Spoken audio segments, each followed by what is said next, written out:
Bismillahirrahmanirrahim. Assalamualaikum warahmatullahi wabarakatuh. Sahabat Al-Quran yang berbahagia, hari ini insya Allah kita akan membaca terjemahan dan tafsir dari firman Allah Subhanahu wa Ta'ala dalam Surah Al-Baqarah tentang beberapa hukum syariat. Ayat yang akan kita bahas adalah ayat 219 sampai dengan 220 tentang khamar, judi, harta yang dinafkahkan, dan pemeliharaan anak yatim.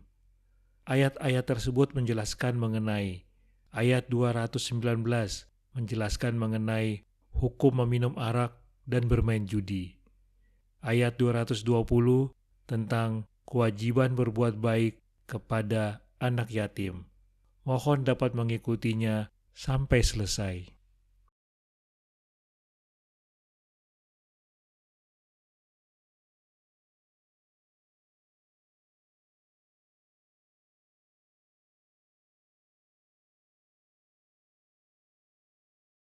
Mereka menanyakan kepadamu, Muhammad, tentang khamar dan judi. Katakanlah, pada keduanya terdapat dosa besar dan beberapa manfaat bagi manusia, tetapi dosanya lebih besar daripada manfaatnya. Dan mereka menanyakan kepadamu tentang apa yang harus mereka infakkan. Katakanlah, kelebihan dari apa yang diperlukan. Demikianlah Allah menerangkan ayat-ayatnya kepadamu agar kamu memikirkan.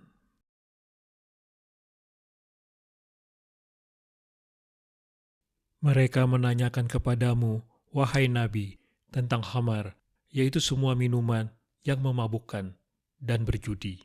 Pertanyaan itu muncul antara lain karena di antara rampasan perang yang diperoleh pasukan pimpinan Abdullah bin Jahsy, seperti disinggung pada ayat 217, terdapat minuman keras. Katakanlah, pada keduanya terdapat dosa, yakni mudarat yang besar. Keduanya menimbulkan permusuhan dan menyebabkan kaum muslim melupakan Allah dan enggan menunaikan sholat. Dan keduanya juga mengandung beberapa manfaat bagi manusia, seperti keuntungan dari perdagangan khamar, kehangatan badan bagi peminumnya, memperoleh harta tanpa susah payah bagi pemenang dalam perjudian, dan beberapa manfaat yang diperoleh fakir miskin dari perjudian pada zaman jahiliyah. Tetapi dosanya, yakni mudarat yang ditimbulkan oleh khamar dan judi, lebih besar daripada manfaatnya. Khamar diharamkan dalam Islam secara berangsur. Ayat ini menyatakan bahwa minum khamar dan berjudi adalah dosa dengan penjelasan bahwa pada keduanya terdapat manfaat, tetapi mudaratnya lebih besar daripada manfaat itu. Surah An-Nisa ayat 43 dengan tegas melarang minum khamar, tetapi terbatas pada waktu menjelang sholat. Surat Al-Maidah ayat 90 dengan tegas mengharamkan khamar, berjudi, berkorban untuk berhala, dan mengundi nasib, dan menyatakan bahwa semuanya adalah perbuatan keji dan termasuk perbuatan setan yang harus dijauhi selamanya oleh orang-orang beriman. Bagian akhir ayat ini menjelaskan ketentuan menafkahkan harta di jalan Allah, dan mereka menanyakan kepadamu tentang apa yang harus mereka infakkan di jalan Allah. Katakanlah, kelebihan dari apa yang diperlukan untuk memenuhi kebutuhan diri dan kebutuhan keluarga. Demikianlah Allah menerangkan ayat-ayatnya kepadamu agar kamu memikirkan.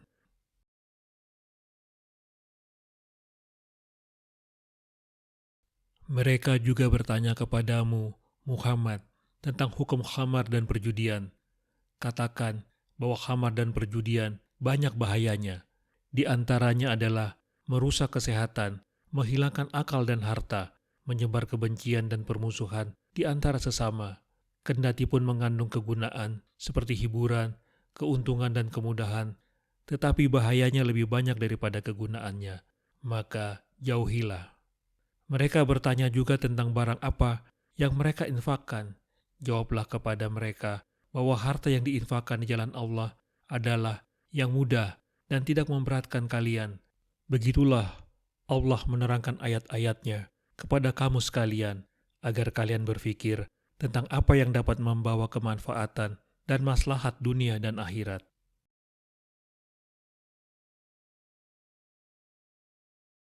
Tentang dunia dan akhirat, mereka menanyakan kepadamu, Muhammad, tentang anak-anak yatim. Katakanlah, memperbaiki keadaan mereka adalah baik, dan jika kamu mempergauli mereka, maka mereka adalah saudara-saudaramu. Allah mengetahui orang yang berbuat kerusakan dan yang berbuat kebaikan. Dan jika Allah menghendaki, niscaya Dia datangkan kesulitan kepadamu. Sungguh, Allah Maha Perkasa, Maha Bijaksana.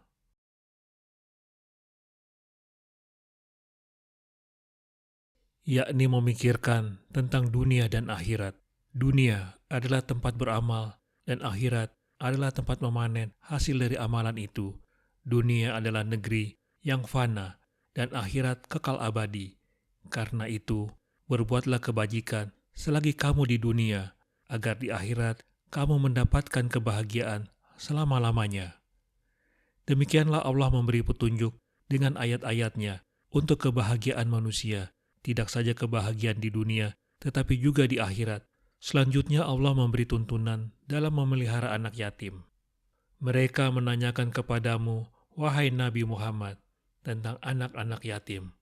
Katakanlah, memperbaiki keadaan mereka, yakni mengurus anak yatim, untuk memperbaiki keadaan mereka adalah baik. Dan jika kamu mempergauli dan menyatukan mereka dengan keluargamu dalam urusan makanan, tempat tinggal, dan keperluan lainnya, maka yang demikian itu baik, sebab mereka adalah saudara-saudaramu. Karena itu, sepantasnya engkau bergaul dengan mereka dan menjadikan mereka satu dengan keluargamu. Yang demikian itu lebih baik daripada engkau memisahkan mereka dari keluargamu. Allah mengetahui orang yang berbuat kerusakan dan yang berbuat kebaikan.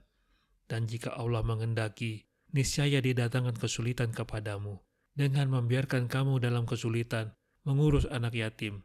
Sungguh Allah Maha Perkasa, Maha Bijaksana, dengan tidak menghendaki kesulitan sedikit pun menimpamu.